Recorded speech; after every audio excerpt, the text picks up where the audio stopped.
সিরাজগঞ্জের শাহজাদপুর উপজেলায় কথিত জিনের মাধ্যমে চিকিৎসা করে সাধারণ মানুষের কাছ থেকে কোটি কোটি টাকা হাতিয়ে নেওয়ার অভিযোগ উঠেছে হোসনে আরা বেগম নামে এক ভণ্ড মহিলা কবিরাজের বিরুদ্ধে। কথিত জিন অসুস্থ মানুষকে সুস্থ করতে না পারলেও হোসনে আরাকে রাতারাতি করেছেন কোটিপতি। সম্প্রতি বিভিন্ন পত্রপত্রিকায় তার প্রতারণার খবর প্রকাশিত হলে বিষয়টি প্রশাসনের নজরে আসে।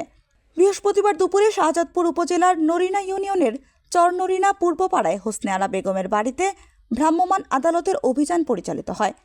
তবে অভিযান শুরু হওয়ার আগেই তিনি বাড়ি থেকে পালিয়ে যান।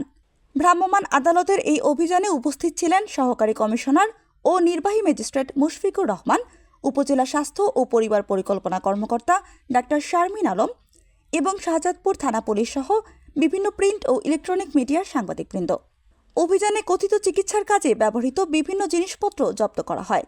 আমার স্বামীর 20 বছর ধরে অসুস্থ, অনেক চিকিৎসা করছি ডাক্তারি, এখন খুবই অসুস্থ। সব বললো যে ওখানে ফকির নিয়ে আসে, যাও।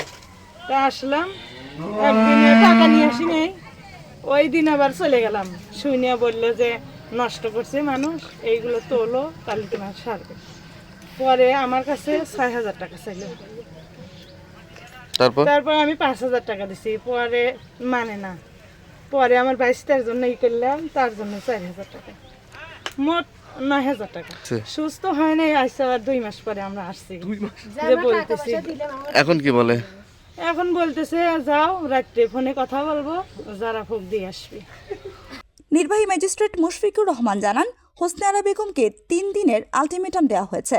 এই সময়ের মধ্যে যদি তিনি আত্মসমর্পণ না করেন তাহলে তার বিরুদ্ধে কঠোর আইনানুগ ব্যবস্থা নেওয়া হবে। স্লিপ দেয়, উনি ভিতরে থাকে, কিন্তু যে পেশেন্টকে দেখে সেই পেশেন্ট হচ্ছে বাইরে থাকে।